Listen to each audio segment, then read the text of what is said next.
Biglang nagulat ang buong NBA at college basketball dahil sa ginawa ni James Nagy, ang 2023 second round pick ng Pistons, dahil biglang bumalik sa college para sa Baylor at makakapaglaro pa rin siya sa NCAA sa loob ng 4 na taon.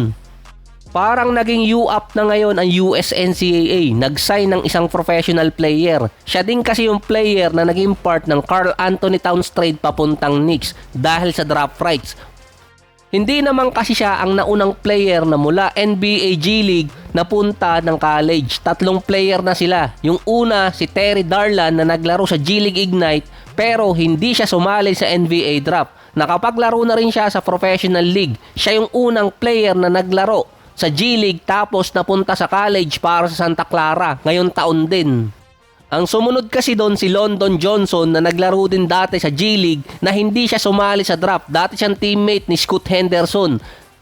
Sumali naman siya sa G League draft pero dahil hindi naman sila professional league, consider pa rin siyang amateur at pwedeng maglaro para sa Louisville.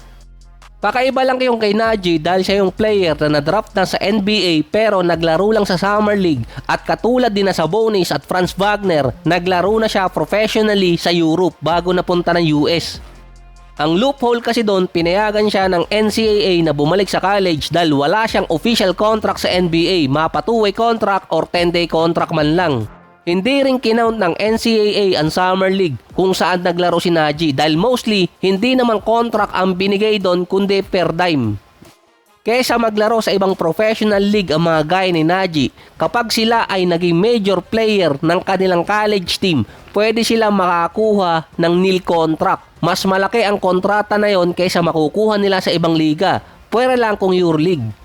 Hindi na makakasali sa draft ulit si Nagy dahil bilang na siya sa 2023 draft class. Dati ang rule, kapag hindi nag-back out ang isang college player or prospect after deadline ng draft, officially not eligible na siya sa college.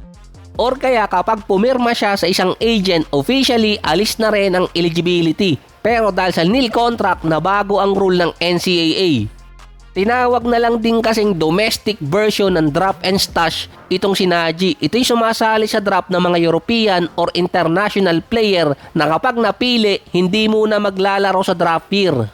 Tatapusin muna nila yung kanilang kontrata sa kanilang mother team. Ang pinaka-notable dati doon si Manu Ginobili, tapos si Nikola Jokic. Hindi sila naglaro sa kanilang draft year.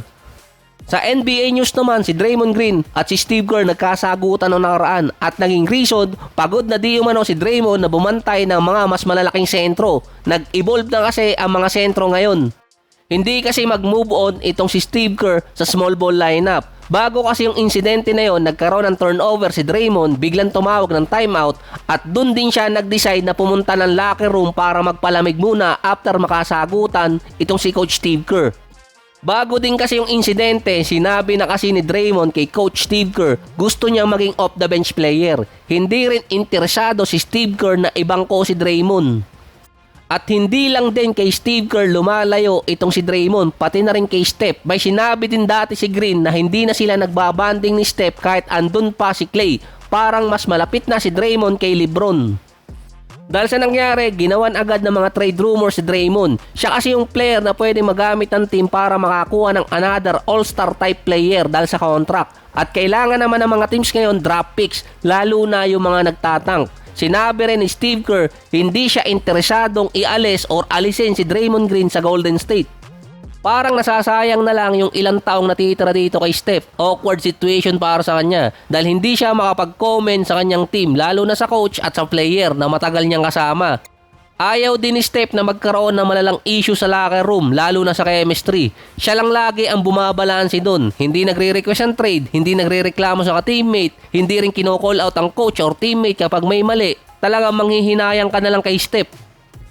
Si Jimmy Butler naman, buti na lang natatabunan din yung mga call out niya sa kanyang mga ka-teammate. Dati kasi parang nakipagsagutan na rin siya kay Coach Eric Spoelstra sa Miami Heat. Pero dito sa Golden State, naging mediator itong si Butler kasama si Horford, kina Steve Kerr at Draymond Green.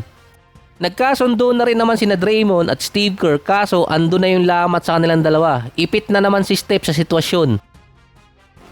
Mukhang si Steve Kerr ang may kasalanan talaga sa nangyayari sa Golden State dahil bago yung practice di umano, si Steve Kerr ang mismong humingi muna ng sorry dito kay Draymond Green at ganun din naman ang ginawa ni Draymond, humingi rin siya ng patawad kay Coach Steve Kerr at sa team dahil sa nangyari. Dahil sabi nga ng mga nasa podcaster, bakit ka hihingi ng sorry kung wala ka namang kasalanan? Nasa 15-15 record ang Golden State ngayon, nasa number 8 ang standing at nasa 5-5 naman sila sa last 10 games. Major issue pa rin sa Golden State yung kanilang road games.